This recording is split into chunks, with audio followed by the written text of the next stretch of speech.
ఒక్కడే ఒంటరిగా వచ్చి మాట్లాడమాకండి. Telugu Desam party booth level agent నుంచి నియోజకవర్గ స్థాయిలో అన్ని పదవులకి మండల కమిటీలు కానీ గ్రామ కమిటీలు కానీ అన్ని కమిటీలు ప్రమాణ స్వీకారోత్సవం 306 మంది బూత్ ఏజెంట్ల ద్వారా ప్రమాణ స్వీకారం.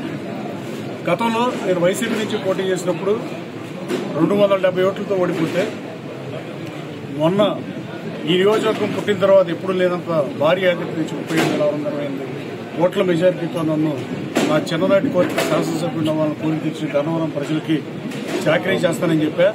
గతంలో పనిచేసిన శాసనసభ్యుల్లాగా 3 నెలలకు 6 నెలలకు ఒకసారి వచ్చి కాన్స్టిట్యూన్సీలో 10 రోజులు తిరిగి వెళ్ళే ఎమ్మెల్యే కాదని ప్రజలకి తేటతెల్లమైంది. నేను శాసనసభ్యుడు అయిన తర్వాత ఈ 17 మాసాల కాలంలో లోకేష్ బాబు వాడు 10 రోజులు అమెరికా వెళ్ళా తప్ప హైదరాబాద్ ఏదైనా పెళ్లికి 10 రోజులు 20 రోజులు తప్ప మిగతా అన్ని రోజులు నియోజకవర్గానికి అందుబాటులో ఉండి సర్వీస్ చేసే పరిస్థితి.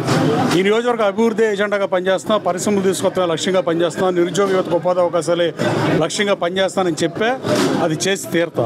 ఆ దిశగా పనిచేస్తున్నా. ఈ రోజున ప్రమాణ స్వీకారం చేసిన వాళ్ళు నా భవిష్యత్తు నిర్దేశించే నాయకులు.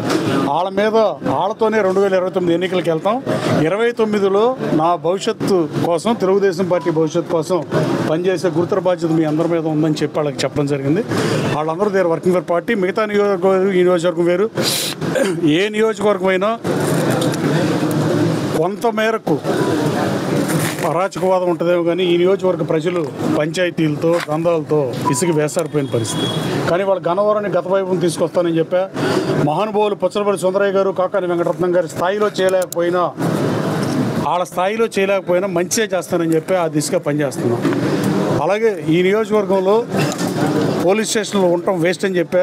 నేను ఆ రోజున తెలుగుదేశం పార్టీ ప్రతిపక్షంలో ఉన్నప్పుడు ఆ రోజున ఎవరికైతే నేరం జరిగిందో, ఎవడైతే అన్యాయానికి గురాడో, ఎవడైతే దెబ్బలు తినాడో ఆడి మీద కేసులు పెట్టిన పరిస్థితి ఈ నియోజకవర్గం చూస్తుంది. పొద్దున్న నుంచి సాయంత్రం దగ్గర పోలీస్ స్టేషన్లో పడిగాపుల పరిస్థితి, వేల సంఖ్యలో కేసులు నమోదైన పరిస్థితి ఈ నియోజకవర్గంలో.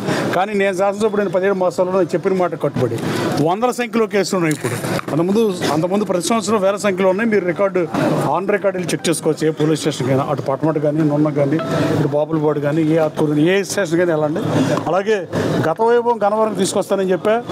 విమర్శ చేసినా సద్విమర్శ చేస్తా తప్ప బూతులు మాడతాం నా మతం కాదు, నా అపమతం కాదు. నేను మంచి ఎత్తగా రాజకీయాల్లోకి వచ్చానని చెప్పా. నన్ను వాళ్ళు సొంత ఊరు పెట్టలో ఆదరించి శాసనసభకు ఎన్నున్నందుకు వాళ్ళకి రుణం తెచ్చుకుంటానికే పనిచేస్తున్నా. రాబోయే కాలంలో గన్నవరం నియోజకవర్గాన్ని అభివృద్ధి పథంలో ముందుకు తీసుకెళ్తాం. Thank you.